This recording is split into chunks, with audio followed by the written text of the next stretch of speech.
It's Election Day in Illinois. We'll check on the voting underway in Carbondale. And SIU's acclaimed aviation program braces for possible budget cuts.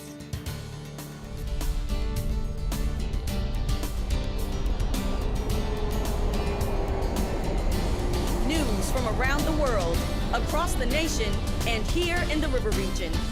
This is the award-winning Student Newscast, coming to you live from Southern Illinois University. River Region Evening Edition begins now.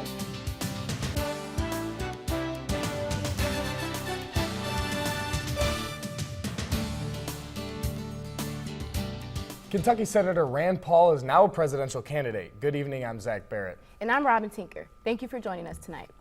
Paul announced his campaign for the 2016 election in Louisville today. He called for a reform of Washington, which included an amendment to balance the budget. He plans to start campaigning right away with trips to New Hampshire, South Carolina, Iowa, and Nevada. Paul says he's more electable than other Tea Party presidential candidates.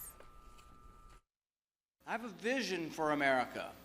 I want to be part of a return to prosperity, a true economic boom that lifts all Americans, a return to a government restrained by the Constitution. So far, Paul and Texas Senator Ted Cruz are the only declared Republican candidates.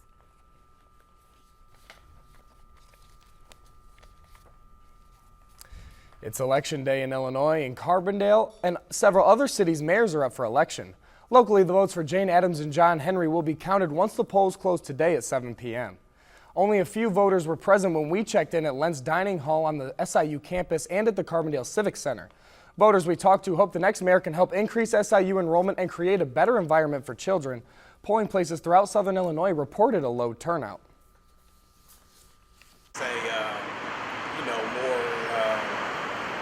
Just more youth-orientated stuff for kids. John Henry, he seems like he's really more of a business guy, and in that perspective, more morally trying to build the city in his way of thinking as a business. Less than 2 hours, and WSIU Radio will provide coverage of tonight's election results throughout the region. The weather in Southern Illinois turned very wet this afternoon and loud.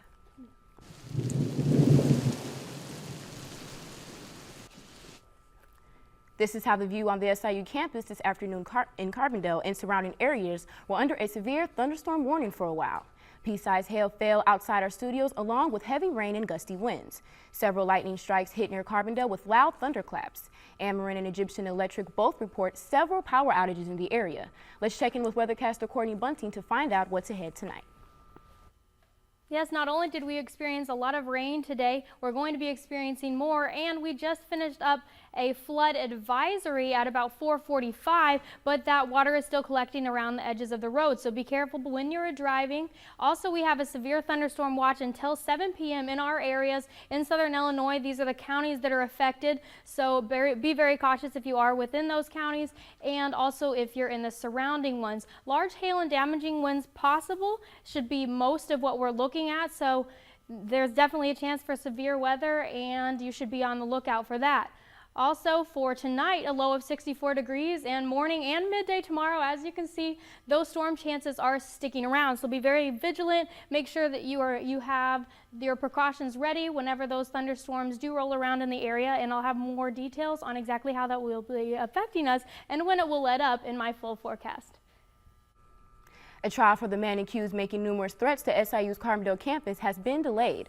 Derek Don Burns' case is delayed until June 15th following a psychiatric review. Investigators claim Burns sent letters that implied the campus would be targeted with acts of violence. Governor Rauner's proposed budget plan could cut $44 million from the SIU Carbondale's budget. Carrie Legan reports on how this could affect one program at SIU.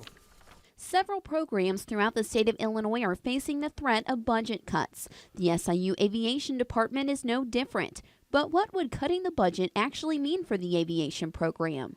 It would eventually result in a lack of the number of students that we're able to serve effectively. And if we were to try to maintain the current level of students, we would have to increase aviation flight fees. Ruiz says fees have been raised in the past, but it will be more necessary if the budget is cut. The fees will be used for areas like the maintenance of the airplanes, something that can't be cut. So as far as I'm concerned, we would not compromise the maintenance of the aircraft. That's something that's just not negotiable. Maintenance of the airplanes will be even more important if the new budget plan goes through because money for the new equipment might not be there. We were attempting to actually purchase several aircraft, but because of the impending budget cuts, we simply couldn't afford the cost of the aircraft. One question remains when it comes to the budget cuts in this program. Should employees be worried about their jobs? The layoffs in this department would be the course of last resort. Ruiz goes on to say that he doesn't want their employees to feel that their jobs are at risk. The department plans to do everything in their power to keep all staff and faculty. The final say on the budget cuts has not been decided. For River Region Evening Edition, I'm Carrie Ligon. Other special events for the aviation program, such as flying high school students to the university, could also be affected. 2 people from the Illinois State Athletic Department among 7 people killed in Central Illinois plane crash. That's next. And in Southern Illinois, more people can now afford to get their pets vaccinated.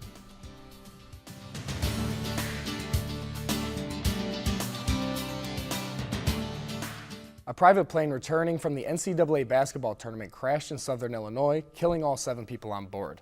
Only 3 names of the passengers were released, and 2 of which are from Illinois State. Associate head basketball coach Tori Ward and athletic director Deputy Director Aaron Leach both died at the scene. The Cessna aircraft went down just short of the Central Illinois airport.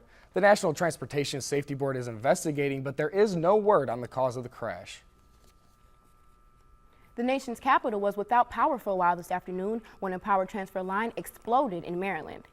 The outrage caused for museums to be evacuated, and some of the D.C. Metro trains were delayed by local outages. The White House lost power very briefly before their backup generators took over to keep things running smoothly. The Department of Justice and State Department both lost power, and the Department of Homeland Security is closely monitoring the situation. The city of Harrisburg donated an American LaFrance fire truck to Southeastern Illinois College. Officials say the truck will be a benefit for the school's fire science program that educates future firefighters. The truck will come in handy for students to prepare for events like the annual Regional Mine Rescue Competition. Nearly 3 million animals are euthanized each year, and one of the ways to prevent putting an animal down is by spaying and neutering them. Andy Yanni reports on how to cut down on the pet population. Bob is one of the lucky ones. He was rescued by Timber Trails, a veterinary clinic that offers animal exams, vaccinations, and spaying and neutering for low-income families. Being able to afford the procedure is a rising problem in Southern Illinois. Many people choose not to spay or neuter their pets, thinking it's costly and unnecessary. Christine Kreuzberger says the procedure is important for many reasons. But it is really important as far as their health goes as well. It makes them a little bit more calmer. It decreases the incidence of them having breast cancer. According to the American Society for Prevention of Cruelty to Animals, the cost of spaying or neutering a pet is less than the cost of raising puppies or kittens for over a year. Peggy Knott says all the proceeds from the care go toward maintaining the facility. We are low cost, we are a not-for-profit facility, and veterinary expenses can get very expensive. So I think our cost is what brings in most of our clientele. According to the same study, only 10% of animals received by shelters have been spayed or neutered. Spaying and neutering your pets can cut back on dog bites, animal cruelty, and disease. From River Region Evening Edition, I'm Andy Yanni. For more information on pet spaying and neutering, visit Timber Trails website that's located at the bottom of the screen. Election officials say voting in Chicago is running smoothly. More than 142,000 ballots were casted early, which is nearly twice as much as the early voting in February. The big competition is between Mayor Rahm Emanuel and Cook County Commissioner Jesus Garcia.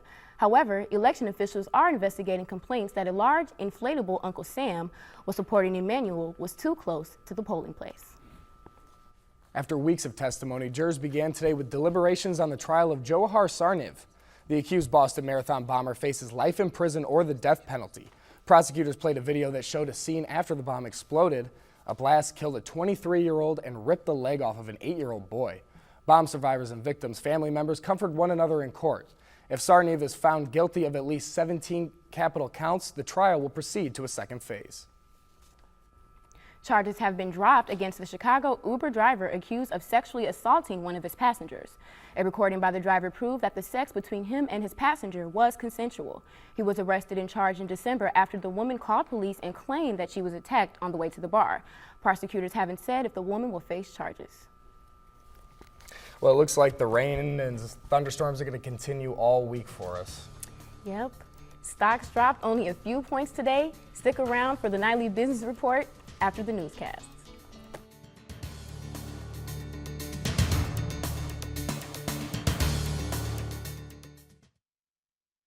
Warming up. So if that's what you're wanting for those baseball games, whatever outings you're having, you're just going to have to put up with the rain.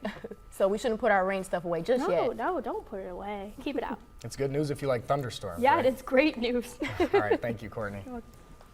The Saluki baseball team is facing off at Itchy Jones Stadium today. And the annual Women's Football Clinic is returning to SIU Arena. With more in sports, we send it over to Sydney Kessler. The women. That was a great win for Duke. Thank you, Sydney. It was. Thank you, guys. Could breaking a sweat lead to a longer life? Probably. A new study gives healthy tips to keep our bodies in shape. We'll be back in just 90 seconds.